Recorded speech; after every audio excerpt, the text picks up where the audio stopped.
안녕하세요. 카페지기 리치입니다. 이번에는 카페에 올리는 동영상 주택 파헤치기 두 번째. 첫 번째 클래식한 스타일의 스킵드 플로어를 보여드렸다고 하면, 이번에는 모던한 스타일의 스킵드 플로어를 보여드리겠습니다. 이게 워낙 제가 처음 하는 이 부분이라 첫 번째 동영상을 모니터링을 했더니 말이 너무 느리다고 해가지고 제가 조금 빨리 해보려고 노력은 하겠습니다.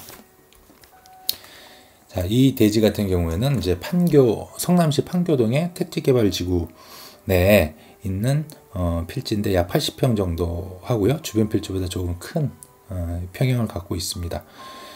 이 대지의 특징은 핸디캡이라고도 할 수 있는데, 그걸 이제 특징으로 돌리는 부분이 상당히 이제 중요합니다. 특징은 도로면에 접해서 현관 부분이 있을 수 있는 전면부가 이게 북향이라는 부분이고요. 그리고 반대면이 이쪽이 남쪽이 돼놓고, 이 남쪽 이쪽 부분이 이제 산이 있어서 채광에 대한 신경을 상당히 많이 써야 되는 부분 한데, 앞에는 마운틴 뷰고요.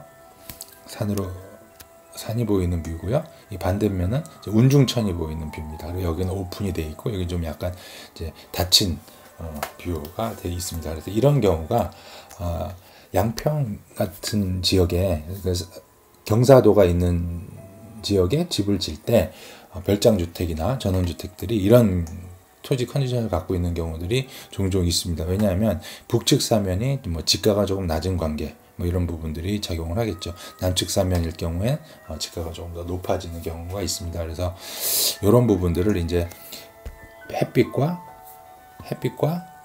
뷰가 상충하는 부분들을 어떻게 컨셉추얼하게 풀어갈 거냐 하는 부분들이 항상 숙제로 남습니다. 두 마리의 토끼를 잡아야 되는 거죠. 자, 이 작업에서는 일단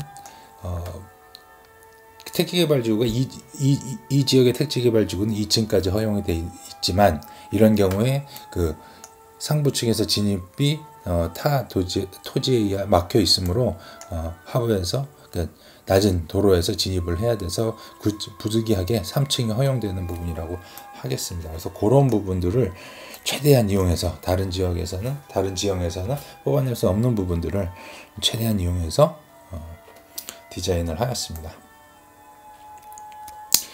우선 둘러보시죠.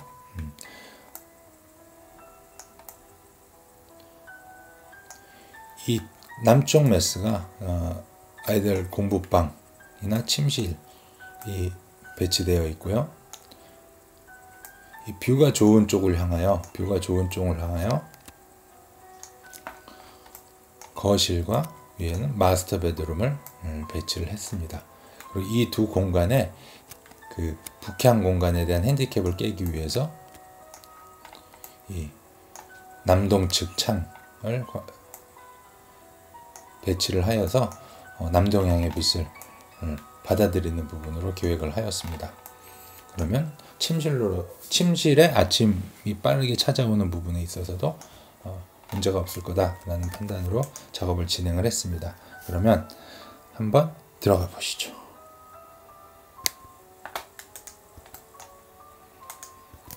제가 아까 말씀드렸다시피 이제 스킵드 플로어의 형식을 취했습니다.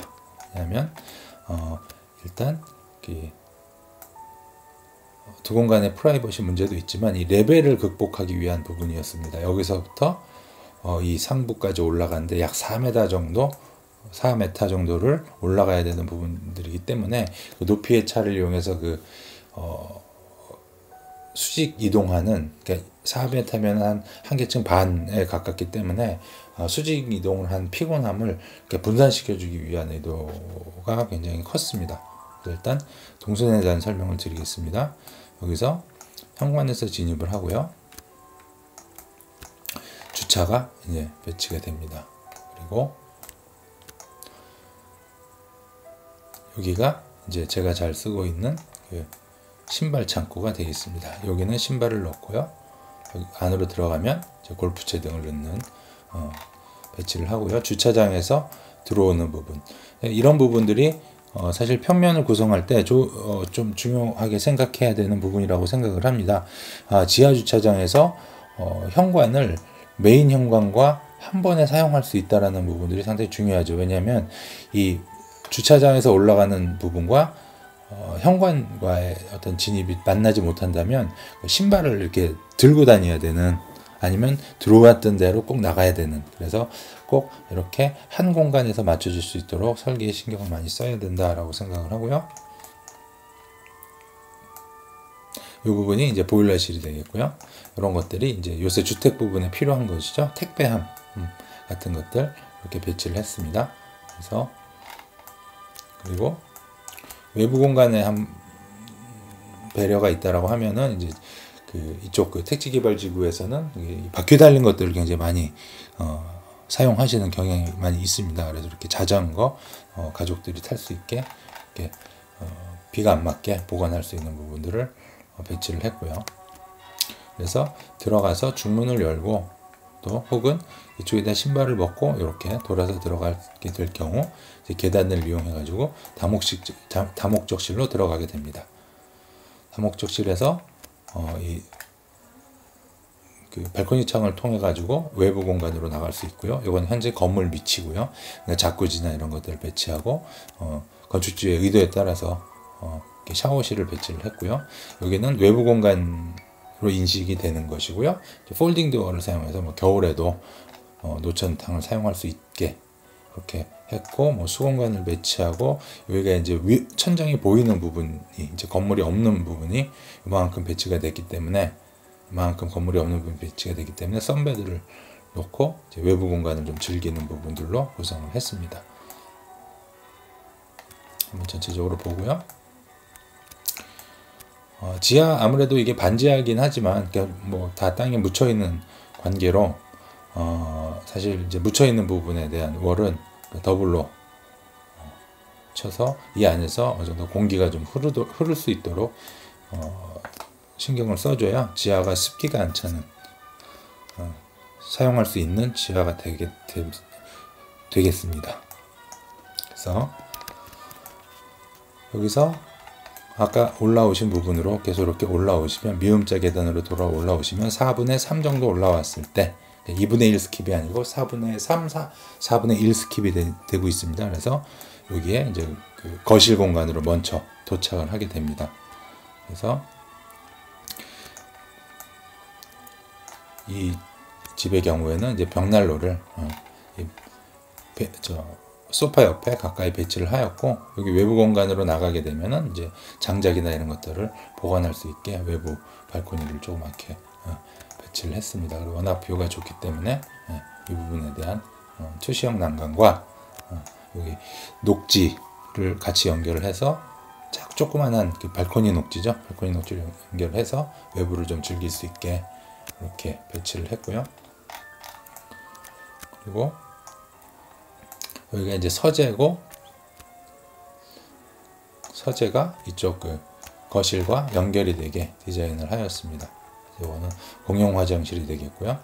또 4분의 1층을 올라가게 되면은 이제 식당을 만나게 되고, 여기는 이제 뒷면 그 마당이랑 작지만 뒷면 마당이랑 연결이 돼가지고 또 바베큐나 기타 이제 마당, 텃밭 이런 부분들도 연결이 되게 작업을 하였습니다.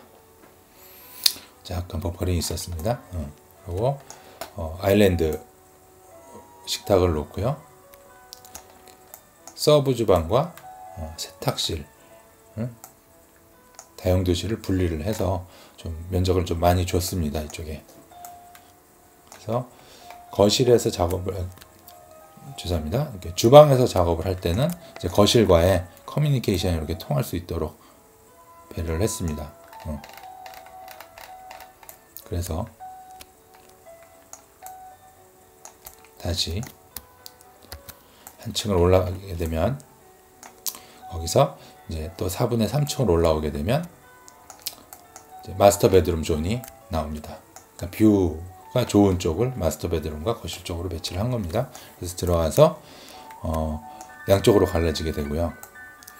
가운 같은 것들이 걸려 있는 오픈장 정도 될 거고요. 이제 크로스장 정도가 될 거고요. 여기는 이제 그 드레스룸이긴 하지만 뭐 안마 의자라든지 책을 읽거나 화장을 하거나 하는 부분들의 약간의 서재 역할도 조금 할 수 있게 그렇게 배치를 하였고요. 욕실과 이제 세면, 그러니까 변기실을 좀 이렇게 같이 분리를 했고요. 이렇게 벗고 들어와서 이렇게 사용하실 수도 있고요. 침실에서 나와서 이렇게 사용을 하실 수도 있고요. 서큘레이션이 가능하게 배치를 했고, 역시 뷰가 좋기 때문에, 그리고 여기는 어디든지 들여다보이지 않는 다른 집에서 들여다보이지 않는 위치에 욕조가 배치되어 있기 때문에 좀 즐기실 수 있게 이렇게 한번 배려를 해봤습니다. 그리고 돌아보면 이 부분이 이제 냉장고, 소형 냉장고나 이런 미니바가 되어 있고요. 역시 수납을 할 수 있게 됐고, 여기가 이제 그 거실, 아니죠, 안방 거실 같이 티테이블 놓을 수 있는 긴 사이즈는 충분하게 좋습니다. 여기 보시면 됩니다. 5,200, 약 4,000이 조금 안 되는군요. 여기 부분에 치수가 나오는 것을 확인을 하시면 됩니다. 그래서 또다시 4분의 1층으로 올라가게 되면 두 자녀 방을 나눠 놨고요. 그래서 건축주의 의도에 따라서 각자 방에 연결된 화장실을 배치를 하였습니다. 그래서 옥상으로도 이제 연결이 됩니다. 그래서 또 올라가게 되면은 여기 이제 야외 녹지 공간과 데크 공간을 이렇게 둘 수가 있습니다. 철근 콘크리트 조원해서 옥상 정원 구성하는 데는 크게 이제 무리는 없고요.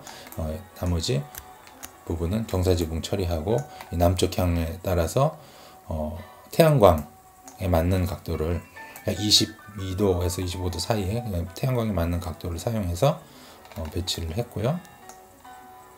여기는 조금 높여놨습니다. 왜냐하면 이 난간이 법적으로 외부 난간이 1200이 나와야 되는데 그 1200에서 1200이 아래에 있으면 이제 오픈감이 조금 적기 때문에 여기서 한 번 더 올라가서 옥상에 좀 오픈된 느낌으로 디자인을 했습니다. 여기 올라가면 상당히 높이 올라온 느낌이 들 것입니다.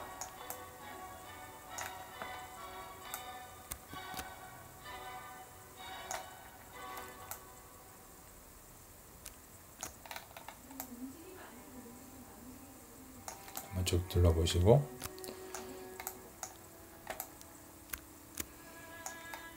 부분 이제 실외기가 있는 공간들 따로, 에어컨 실외기가 있는 공간들을 따로 배치를 해줬고요.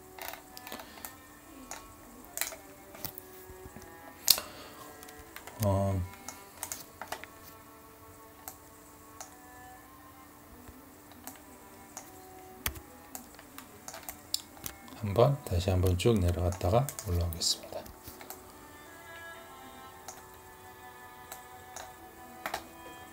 이쪽이 북측이죠. 아래 썬큰 공간이 내려다 보이는 만큼 오픈이고요. 거실이고요. 지하 주차와 다목적 공간입니다. 이렇게 해서 두 번째 카페 포스팅을 마치겠습니다.